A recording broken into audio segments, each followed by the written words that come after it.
إن الحمد لله نحمده ونستعينه ونستغفره ونعوذ بالله من شرور أنفسنا وسيئات أعمالنا من يهده الله فلا مضل له ومن يضلل فلا هادي له وأشهد أن لا إله إلا الله وحده لا شريك له وأشهد أن محمدا عبده ورسوله يا أيها الذين آمنوا اتقوا الله حق تقاته ولا تموتن إلا وأنتم مسلمون يا أيها الناس اتقوا ربكم الذي خلقكم من نفس واحدة وخلق منها زوجها وبث منهما رجالا كثيرا ونساء واتقوا الله الذي تساءلون به والأرحام إن الله كان عليكم رقيبا يا أيها الذين آمنوا اتقوا الله وقولوا قولا الله عليه وسلم وشر الأمور محدثاتها وكل محدثة بدعة وكل بدعة ضلالة وكل ضلالة في النار. எல்லா புகழும் வல்லவன் அல்லாஹ் ஒருவனுக்கே. அவன் தனித்தவன், இணை துணை அற்றவன். எல்லா படைப்புகளையும் படைத்து பரிபாலிக்க கூடிய வணக்கத்துக்குரிய ஒரே நாயன். ஸலவாத்தும் ஸலாமும் இறுதி தூதர் அவர்கள் மீதும் எல்லா நேரங்களிலும் எல்லா இடங்களிலும் வல்ல அல்லாஹுவை பயந்தே அவனது கோபமும் தண்டனையும் வராத விதத்தில் நாம் நடந்து கொள்வோமாக.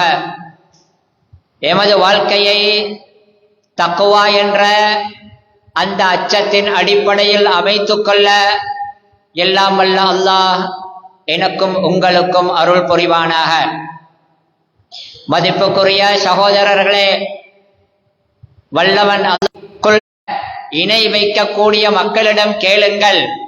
அல்லாஹ் அன்றையே நீங்கள் யாரையெல்லாம் வணங்குகின்றீர்களோ அவர்கள் அல்லாஹ் எனக்கு ஒரு கெடுதியை நாடினால் அந்த கெடுதியை இல்லாமலாக்குவதற்கு சக்தி உள்ளவர்களா, அல்லது அல்லாஹ் எனக்கு இப்படி சொல்லுங்கள், ஹஸ்பி அல்லாஹு, அல்லாஹு எனக்கு போதுமானவன், அலைஹி யதவக்கலுல் முதவக்கிலூன், தமது காரியங்களை ஒப்படைத்து தவக்குல் வைப்பவர்கள் அவனின் மீதே தவக்குல் வைக்கட்டும் என்று அல்லாஹு தஆலா சொல்லுகின்றான். மதிப்புக்குரிய சகோதரர்களே, இஸ்லாம் ஜாஹிலியா காலத்தை அண்டிய அந்த காலத்தில் வந்த இஸ்லாம் ஜாஹிலியா காலத்தில் இருந்த பல பிழையான நடவடிக்கைகள், வாழ்க்கை முறைகள், நம்பிக்கைகள், இவைகளையெல்லாம் இனம் காட்டி சரியான ஒரு அழகான ஒரு மார்க்கத்தை, ஒரு வாழ்க்கை முறையை காட்டிக் கொடுத்தது. பல விடயங்களுடன் சம்பந்தப்படுத்தி நம்பிக்கொண்டு இருந்தார்கள். எமது வாழ்க்கையின் எல்லா அம்சங்களுமே வல்ல அல்லாஹ் ஒருவனது கையில் தான் இருக்கின்றதே, அவனது ஏற்பாட்டின்படித்தான் எல்லாமே நடக்கும் என்பதுதான் உண்மை. வாழ்க்கையில் வெற்றியோ தோல்வியோ, அல்லது எமக்கு லாபமோ நஷ்டமோ, அல்லது எமக்கு நோயோ ஆரோக்கியமோ, எதுவாக இருந்தாலும் அது அல்லாஹ் ஏற்பாடு செய்யக்கூடிய ஒன்றை தவிர எமது வாழ்க்கையின் நடப்புகளுக்கு வேற எந்த ஒரு முக்கியமான ஒரு பிழையான அவர்களுடைய நம்பிக்கைகளில் இருந்ததுதான் அபசகுனம் பார்ப்பது, துர்க்குறி பார்ப்பது என்ற அந்த பழக்கம். அவர்கள் தமது வாழ்க்கையில் நடக்கப் போவது நல்லதா கெட்டதா என்று அறிய, அல்லது இந்த காரியம் சரிவருமா சரிவர மாட்டாதா என்று முடிவு செய்து கொள்ள, அது பற்றி நினைக்க அவர்கள் ஒரு பறவையை எடுத்து அதை அப்படியே விரட்டுவார்கள். அது வலது பக்கமாக பறந்து சென்றால் இந்த ஆரம்பிக்கும் பயணம் நல்ல முறையில் முடியும் என்றும், அது இடது பக்கம் பறந்து சென்றால் தோல்வியில் முடியும் என்றும் அதை வைத்து அவர்கள் முடிவெடுப்பார்கள். இந்த பழக்கம் பறவைகளுடைய விடயத்தில் மாத்திரம் நிற்கவில்லை, இன்னும் பல விடயங்களுடன் சம்பந்தப்பட்டதாக அவர்களிடத்தில் அந்த அபசகுணம் பார்க்கக்கூடிய, துட்குறி பார்க்கக்கூடிய அந்த பிழையான நம்பிக்கை வளர்ந்து கொண்டே இருந்தது. முஸ்லிம்கள் மத்தியிலே கூட எத்தனையோ விடயங்களுடன் சம்பந்தப்படுத்தி அபசகுனம் துர்க்குறி பார்க்கக்கூடிய பழக்கம் இருக்கின்றது. அறிவுத்துறையிலே, விஞ்ஞானத்திலே, பகுத்தறிவு ரீதியிலான ஆய்வுகளிலே என்னதான் முன்னேறினாலும் கூட இன்னமும் கூட ஏதாவது ஒன்றுடன் சம்பந்தப்படுத்தி அபசகுனம் பார்க்கும் பழக்கம் முஸ்லிம்களிடமும் முஸ்லிம் அல்லாதவர்களிடம் ஏற்படும் என்றும் அல்லது காரியம் கைகூடாது என்றும் சொல்லிக் கொண்டிருப்பவர்கள் நம்புபவர்கள் இருக்கின்றார்கள். இன்னும் சிலதை கண்டுவிட்டால் நல்லது அல்ல என்று சிலதை காணுவதையும் அதனுடன் சம்பந்தப்படுத்துகின்றார்கள். இன்னும் காலங்களை, சில குறிப்பிட்ட வாரத்தின் சில குறிப்பிட்ட நாட்களை அல்லது சில குறிப்பிட்ட மாதங்களை அல்லது சில குறிப்பிட்ட நேரங்களை இதே அவரெல்லாம் பலதையும் சம்பந்தப்படுத்துவது மட்டும் அல்ல. சில அங்கவீனர்கள், அவர்களுக்கு உடலிலே குறைபாடு இருப்பது அல்லாஹ் வைத்திருக்கும் ஒரு சோதனை. ஆனால் அந்த அங்கவீனர்களை பார்த்து கூட அவர்களிடத்தில் ஏதாவது அங்கத்தில் குறைபாடுகள் இருந்தால் அவர்கள் இருக்கும் மஜ்லிஸில் நல்ல காரியங்கள் செய்வது சரிவராதே. அவர்களை வைத்து ஒரு வியாபாரத்தை ஆரம்பித்தால் அந்த வியாபாரம் சரிவராது என்றெல்லாம் நம்பிக்கொண்டிருப்பவர்கள் இருக்கின்றார்கள். அது மட்டும் அல்ல, மனிதன் இருந்தால், கண் இப்படி இருந்தால் அல்லது நெற்றி இப்படி இருந்தால், அந்த மூக்கு இப்படி இருந்தால் அதில் தரித்திரம் இருக்கின்றதே. அவருடன் மனிதனிடம் வரும் பொழுது கண்டதிலெல்லாம் அவன் ஒரு காரியத்தை ஆரம்பிப்பதற்கு வருகின்றதே. இதனால் இது வெற்றியை சிந்தித்துக் கொண்டு காலத்தை வீணடிப்பதை நாங்கள் பார்க்கின்றோம். மதிப்புக்குரிய சகோதரர்களே, இந்த அபசகுனம் பார்க்கக்கூடிய, இந்த துர்க்குறி பார்க்கக்கூடிய இந்த விடயங்களில் முக்கியமான ஒன்றுதான் நாம் இப்பொழுது இருக்கக்கூடிய சஃபர் மாதம் இருக்கின்றதே. இந்த காலத்தை ஒரு தரித்திரம் பிடித்த ஒரு காலத்தை போன்று இதிலே நல்ல காரியங்களை செய்யக்கூடாது என்ற கருத்து அன்றைக்கு ஜாகிலியத்தில் இருந்தது மட்டுமல்ல, இன்றைக்கும் கூட இருக்கின்றது. நீங்கள் பார்க்கலாம், நோன்பு பெருநாள் மாதத்திலிருந்து தொடர்ந்து கல்யாண நல்ல காரியங்கள் நிறைய நடக்கும். ஆனால் சஃபர் ஆரம்பித்து விட்டால் பெரும்பாலும் கல்யாணம் போன்ற நல்ல காரியங்களை செய்வதை நிறுத்தி விடுவார்கள். இந்த மாதம் சஃபர் மாதத்தின் விடயத்திலே ஜாஹிலியா காலத்து மக்கள் இரண்டு விதமான பிழைகளை செய்து கொண்டிருந்தார்கள். ஒன்று, அல்லாஹ் புனித மாதங்கள் என்று சில மாதங்களை வைத்திருக்க அந்த மாதங்களை தமது விருப்பத்துக்கு ஏற்ப, தமது ஆசைக்கு ஏற்ப மாற்றி அமைத்துக் கொள்ளக்கூடிய பழக்கம் அவர்களிடத்திலே இருந்தது. சஃபர் விடயத்திலே துர்க்குறி பார்ப்பதும் அபசகுனம் பார்ப்பது மட்டும் அல்ல, இன்னும் ஒரு விலைதான் அந்த புனித மாதங்களை மாற்றி அமைப்பது. அல்லாஹ் அல் குர்ஆனிலேயே சொல்லுகிறான், வருடத்துக்கு 12 மாதங்கள், அதில் 4 கூடாது. அதில் பொதுவாக இஸ்லாத்தில் வேறு விவரங்கள் இருக்கின்றன. யுத்தங்கள் செய்வது கூடாது. ஜாஹிலியா காலத்து மக்கள் என்ன செய்வார்கள் தெரியுமா? அல்லாஹ் இப்படியெல்லாம் சட்டத்தை வைத்திருக்க, அவன் சட்டத்தை விதித்திருக்க, அவர்களுக்கு இந்த புனித மாதம் ஒன்றிலே யுத்தம் செய்ய வேண்டிய தேவை வந்தால் அந்த மாதத்தை அவர்களாக மாற்றுவார்கள். உதாரணமாக, முஹர்ரம் மாதம் புனித மாதம், முஹர்ரம் மாதம் நினைத்தபடி அங்கும் இங்கும் என்று மாற்றிக்கொண்டிருப்பார்கள். குறிப்பாக சஃபரையும் இந்த முஹர்ரம் மாதத்தையும் அடுத்தடுத்து வரும் 2 மாதங்களையும் ஒரு வருடம் இது புனிதமானது என்றிருந்தால் அடுத்த வருடம் அது புனிதமானது என்று நினைத்த முறையில் மாற்றுவார்கள்.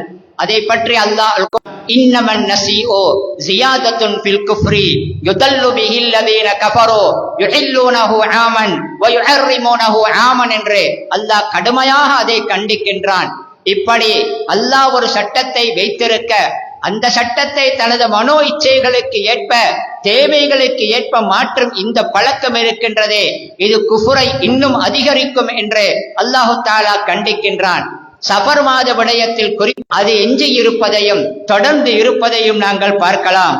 மதிப்புக்குரிய சகோதரர்களே, இந்த அபசகுனம் பார்ப்பது என்பது, துர்க்குறி பார்ப்பது என்பது ஓரிரு காரியங்களுடன் விடயங்களுடன் மாத்திரம் நிற்பது அல்ல. கண்டதுக்கு எல்லாம் இப்படி நடந்தால் இது சரிபட்டு வருமா, அப்படி நடந்தால் இது சரிபட்டு வருமோ என்று கேட்டதை பார்த்ததை பலதை வைத்துக் கொண்டு மனதை குழப்பிக் கொள்ளக்கூடியவர்கள் பல விடயங்களில் நேர காலத்தில் இந்த பிள்ளைக்கு எதிர்காலம் எப்படி இருக்கும் என்பதை போன்று தேடுவது.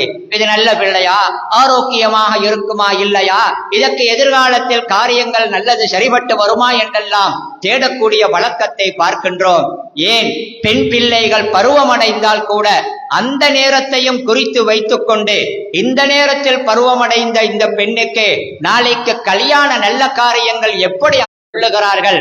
அந்த இப்னு அப்பாஸ் அவர்கள் இருந்த சபையிலே ஒரு இடத்தில் அவர்கள் கூடியிருக்கும் பொழுது அந்த இடத்தால் சப்தமிட்டு கொண்டு ஒரு பறவை பறந்து அவருடைய பின்னணியில் வந்தவர்கள். எனவே அதில் ஒருவர் சொன்னார், இந்த பறவை இப்படி சத்தமிட்டு கொண்டு போகின்றதே, ஹைர் ஹைர், நலவு பொல்லாப்பு என்று உண்டு, அதனுடைய செயல்பாட்டால் கிடையாது என்று அவர்கள் சொன்னார்கள் என்ற வரலாறை நாங்கள் பார்க்கலாம். மதிப்புக்குரிய சகோதரர்களே, இப்படி பல அடையாளங்களை வைத்து அவசகுணம் பார்ப்பதும் பல காலங்களை வைத்து துர்க்குறி பார்ப்பதும் இந்த பழக்கங்கள் ஏன் வருகின்றன? இந்த பழக்கங்கள் இருப்பதற்கான காரணங்கள் என்ன? அவைகளை இல்லாமலாக்குவதற்கான வழிகள் என்ன என்பதை நாங்கள் தேடி பார்த்தால், முதலாவது இப்படி பிழையான நம்பிக்கைகள் மூட நம்பிக்கையில் வருவதற்கான காரணங்களில் ஒன்று அறியாமை காரணமாக இருந்து கொண்டிருக்கின்றது. சரியான ஈமானை பற்றிய புரிதல் இல்லை. வல்லவன் அல்லாஹுடைய வல்லமை என்ன, அவன் எப்படிப்பட்டவன் என்பதையும் இருக்கும் என்றிருந்தால் அவனுடைய உள்ளத்திலே எனது வாழ்க்கை அல்லாஹ் வைத்தபடிதான் நடக்கப் போகின்றது, மற்றபடி அந்த இந்த வஸ்துக்களினால் எனது வாழ்க்கை மாற மாட்டாது என்ற அந்த உறுதி வரும். இந்த அபசகுணம் பார்க்கும் பழக்கமும் அல்லாஹுவின் மீது தவக்குள் வைக்கக்கூடிய அந்த குணமும் ரெண்டும் ஒன்றுக்கொண்டு முரண்பட்டது. யாரிடம் சரியான தவக்குள் இருக்கின்றதோ, அல்லாஹுவிடமே தனது காரியங்களை சாட்டி அவனே எல்லாவற்றையும் செய்யக்கூடியவன் என்ற உறுதியுடன் அவனிடம் வாழ்க்கையை ஒப்படைத்து விட்டு அப்படி இருக்கின்றது என்றிருந்தால் அவரிடத்திலே தவக்குளில் குறைபாடு இருக்கின்றது என்றுதான் அர்த்தம். அவருடைய ஈமானை அவர் உறுதிப்படுத்திக் கொள்ள வேண்டும், அவருடைய தவக்குலை சரியான முறையில் அமைத்துக் கொள்ள வேண்டும். அங்கே குறை இருக்கும் பொழுது இந்த கண்ட மூட நம்பிக்கைகளும் செயல்களும் வந்துவிடும். மதிப்புக்குரிய சகோதரர்களே, நாங்கள் பார்க்கலாம், இந்த அபசகுணம் பார்க்கக்கூடிய பல நேரங்களிலே எத்தனையோ காரியங்களை துவங்குவதற்கு அவர் மனது வைத்து அதற்காக திட்டமிட்டு பெரும்பாலும் இது போன்ற இந்த ஊகங்களையும் எண்ணங்களையும் வைத்து செயல்படுபவர்களாக இருப்பார்கள்.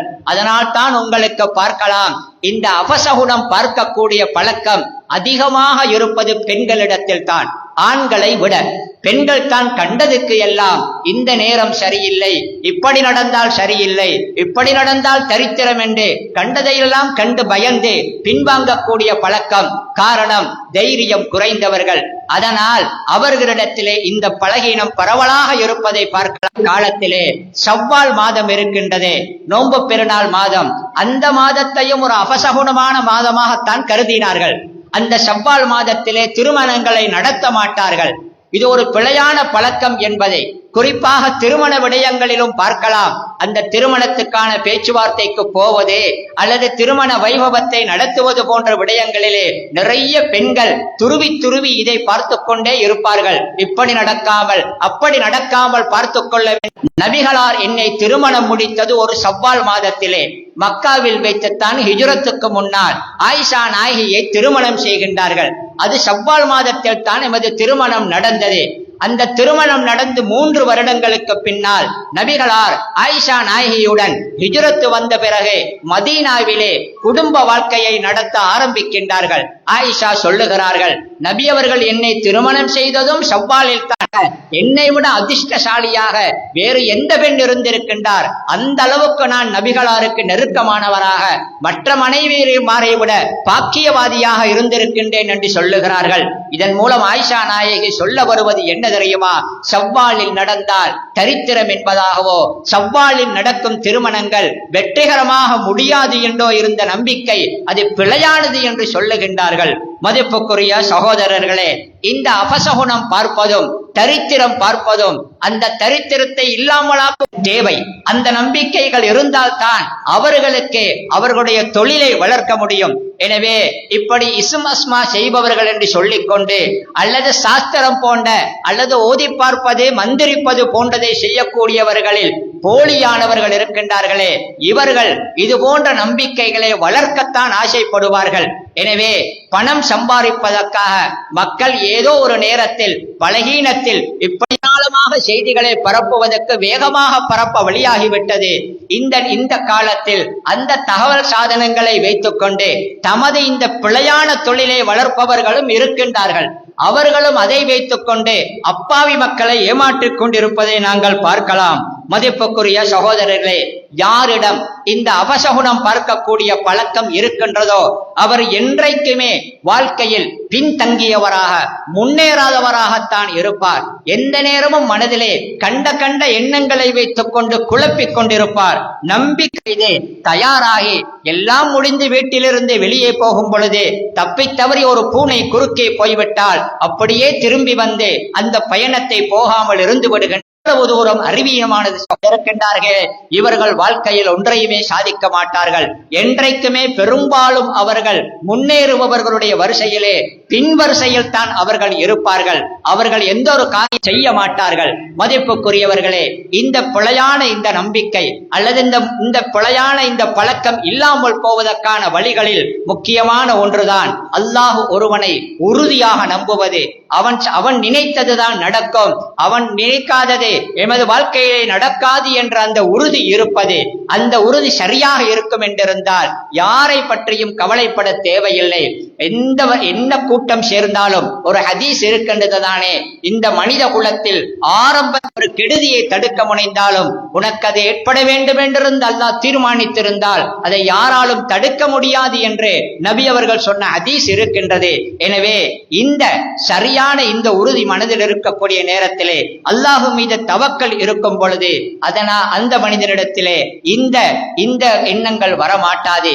பொதுவாகவே பகுத்தறிவு என்பது கிட்டத்தட்ட இது போன்ற மூட நம்பிக்கைகள் இல்லாமல் போவதற்கு உதவலாம். அதே பகுத்தறிவுடன் ஈமானும் பகுத்தறிவுவாத சிந்தனையாளர்கள் நல்ல ஆய்வாளர்கள் என்பதனால் அவர்களிடத்திலே இந்த பழக்கம் இல்லை என்று அர்த்தமல்ல. இன்றைக்கு கூட நாங்கள் பார்க்கலாம், மேற்கத்திய நாடுகளிலே பல துறைகளிலே முன்னேறிய அந்த நாடுகளிலும் கூட மந்திரிப்பவர்கள், சூனியம் செய்பவர்கள் போன்றவர்கள், மக்களை இப்படி ஏமாற்றுபவர்களான உறுதியான ஈமான் தான் இருக்க வேண்டும் என்பது முதன்மையானது என்பதை நாங்கள் விளங்கிக் கொள்ள வேண்டும். மதிப்புக்குரிய சகோதரர்களே, நபி ஸல்லல்லாஹு அலைஹி வஸல்லம் அவர்கள் சொன்னதாக இப்னு உமர் ரலியல்லாஹு அன்ஹு அவர்கள் சொல்லுகிறார்கள், மன் ரத்தத்துஹு தியரத்து ஃபகத் அஷ்ரக.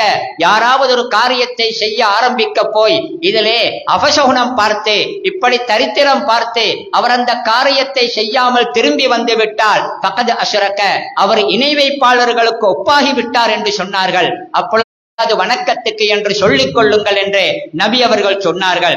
இப்னு மஸ்ஊத் ரலியல்லாஹு அன்ஹு அவர்கள் சொல்லுகின்றார்கள், வமா மின்னா இல்லா வலக்கின்னல்லாஹ யுத்ஹிபுஹு பித்தவக்குலி.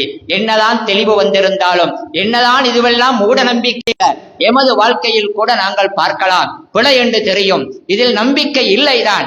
ஆனாலும் சில நேரத்தில் இப்படி ஏதாவது நடந்து விட்டால் மனதில் சுருக்கென்று என்ன நல்ல காரியம் ஒன்றுக்கு போகும் பொழுது இப்படி நடந்து விட்டதே என்று இந்த அபசகுண குணம் ஷைத்தானினால் மனதில் திடீரென்று போடப்பட்டுவிடும். எனவே ஒவ்வொருவருக்கும் என்னதான் உறுதி இருந்தாலும் என்னதான் தெளிவு இருந்தாலும் கூட வாழ்க்கையில் சில சம்பவம் எதை கொண்டு தெரியுமா, வலக்கின்னல்லாஹ யுத்ஹிபுஹு பித்தவக்குலி.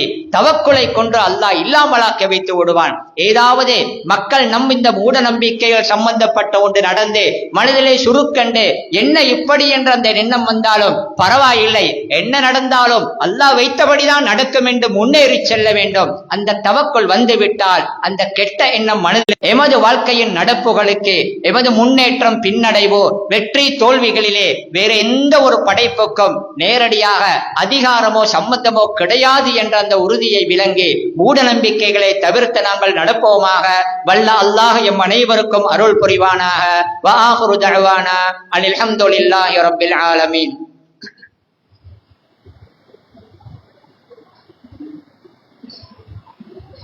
பேச்சுவார்த்தை அல்லது ஒரு திருமண பேச்சுவார்த்தை அல்லது ஒரு வீட்டை கட்ட ஆரம்பிக்கின்றோம் என்றிருந்தால், நல்ல காரியங்களை துவங்குவதற்கு நாங்கள் இருக்கின்றோம் என்றிருந்தால், இஸ்லாம் காட்டி தந்த முறை இப்படி பார்ப்பது அல்ல. இப்படி நடக்குமா அப்படி நடக்குமா என்று மூட நம்பிக்கைகளை வைத்துக் கொண்டு அதிலிருந்து பாதுகாப்பு அல்லாஹ்விடத்தில் துஆ கேட்க வேண்டும்.